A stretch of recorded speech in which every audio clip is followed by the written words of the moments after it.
Welcome to The Creative Influencer, where we discuss all things creative with an emphasis on influencers.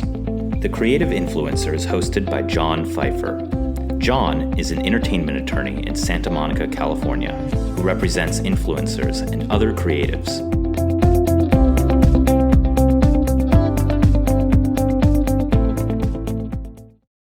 This is the third minisode of the 7th season of the Creative Influencer podcast.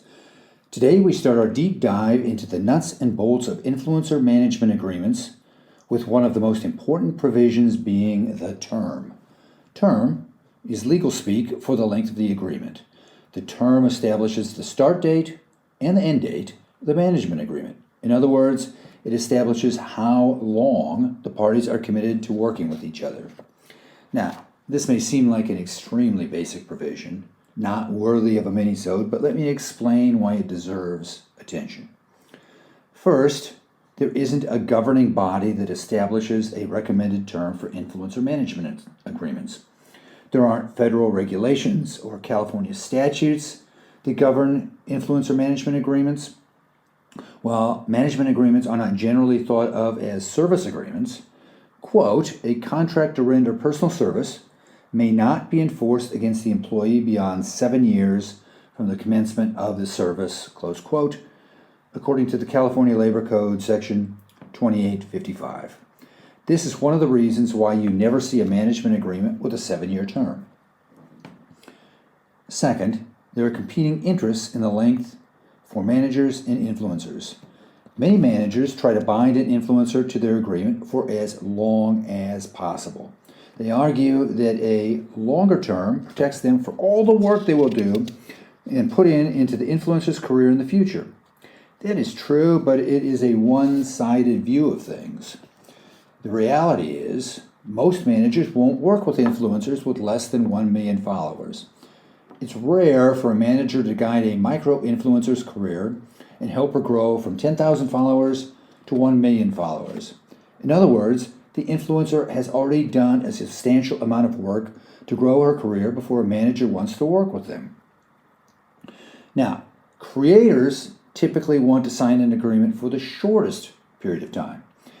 This lets them leave the relationship as soon as possible if it isn't working out.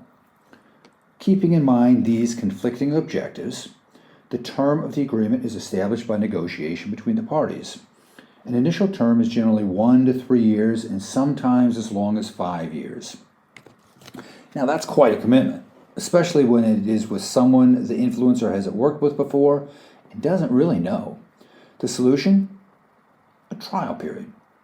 Influencers should insist on a trial period of at least 3 months, or even better, 6 months. A trial period gives a bit of breathing room to the long-term enforceability of a management agreement. Think of a trial period as an extended test drive. The relationship between the influencer and a manager must be built on trust, and trust is not built overnight. Are any deals generated this period? Does he return your phone calls? Do you feel comfortable when you talk to him? Do you have any reservations that you might be a fit? This rarely gets better over time if there's a problem during the trial period.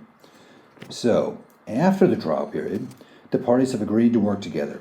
The creator is locked in for the term absent grounds for termination, which we'll talk about termination in Minisode 6.